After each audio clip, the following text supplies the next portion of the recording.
बिना किसी संकोच के पहले भगवान का नाम लीजिए। श्री राम जय जय राम। श्री राम जय जय राम।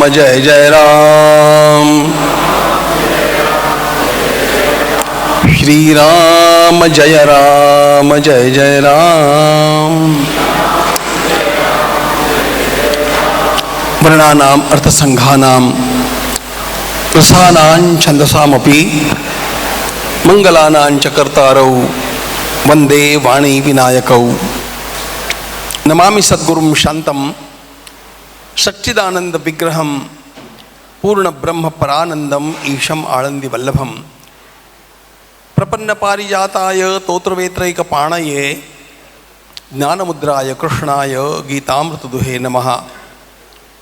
रत्नाकराधौतपदां हिमालय किरीटिनीं ब्रह्मराजर्षि रत्नाढ्यां वंदे भारत मातरम। गंगा मैया के पावन तट पर स्वर्गाश्रम में मैं 21 दिवसीय महाभारत की कथा में व्यस्त हूँ। अपने स्थान को इन दिनों में छोड़ करके हम लोग कभी जाते नहीं, किंतु जब उत्तराखंड के लिए और अमर उजाला के माध्यम से यहाँ पर एक संवाद का आयोजन किया जा रहा है ऐसा मुझे पता चला, तो मुझे लगा कि महाभारत पढ़ने से भी ज़्यादा उपयोगी होगा। महान भारत को निर्माण करने के लिए कुछ प्रयास करना चाहिए। देश में कोई महाभारत की कथा करता नहीं। मैंने 1999 में लाल किले पर महाभारत की कथा का अत्यंत आग्रह से आरंभ किया। उस समय मुझे सब लोग ये पूछा करते थे, श्रीमद् भागवत की कथा होती है, रामायण की कथा होती है, आप महाभारत के इतने आग्रही क्यों हैं? मैंने कहा, संपूर्ण वेदों का सार जिस ग्रंथ में आता है और जिसको पंचम वेद कहा है, उस महाभारत का शंखनाद हुए बिना भारत महान नहीं बनेगा, इसलिए महाभारत की आवश्यकता है।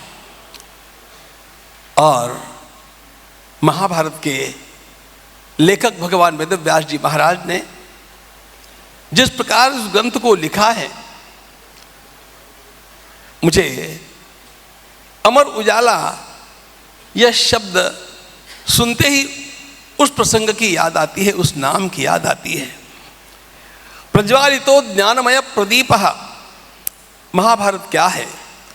ज्ञानमय प्रदीप है। अमर उजाला का अर्थ होता है the eternal light. And where from has it come? सारे संसार ने एक बात का अनुभव किया, let it come always from the east. लेकिन सच्ची बात यह है, let it always come from Bharat, Bharat and Bharat. और भारत को भी यह प्रकाश कहां से मिला? यह भारत को प्रकाश मिलता है उत्तराखंड से मिलता है। इसी उत्तराखंड में भगवान वेदव्यास जी महाराज ने महाभारत की रचना की और महाभारत में वो प्रकाश दिया, धर्मे चार्थे च कामे च मोक्षे च भरतर्षभ यद इहास्ति तदन्यत्र यद न इहास्ति न तत्क्वचित।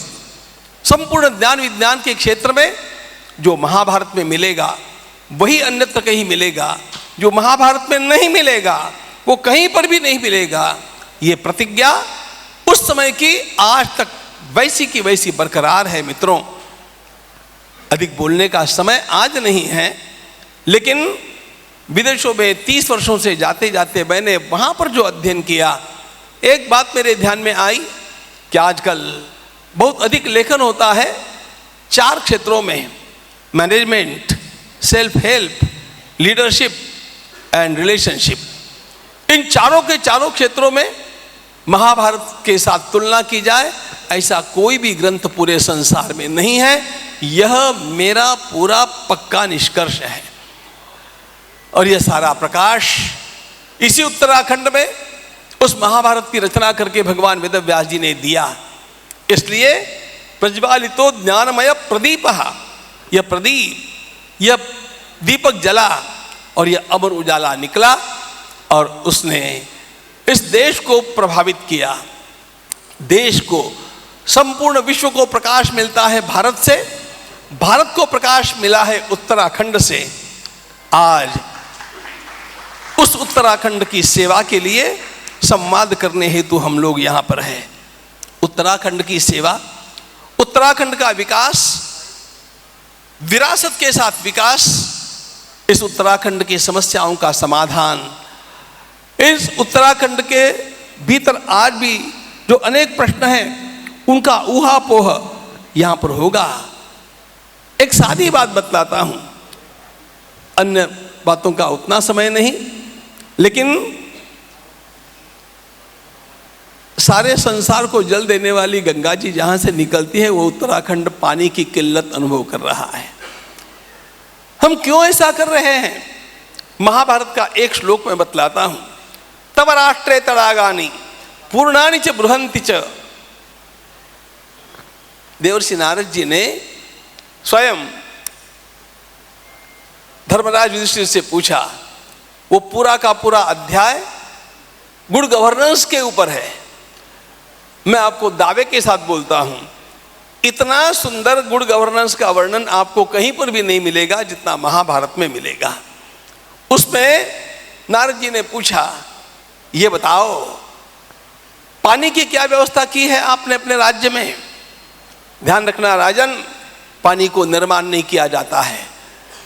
केवल बरसने वाले जल को ठीक रूप से संचित करके बचाया जा सकता है, और उसके लिए तुम्हारी ओर से आवश्यकता यह है कि वर्षा के पहले बड़े बड़े तालाब स्थान स्थान पर, अलग अलग स्थानों पर खोद करके तैयार रखे जाए, और वर्षा का बरसा हुआ जल पूरा का पूरा उसमें एकत्रित कैसे होगा इसका विचार किया जाए।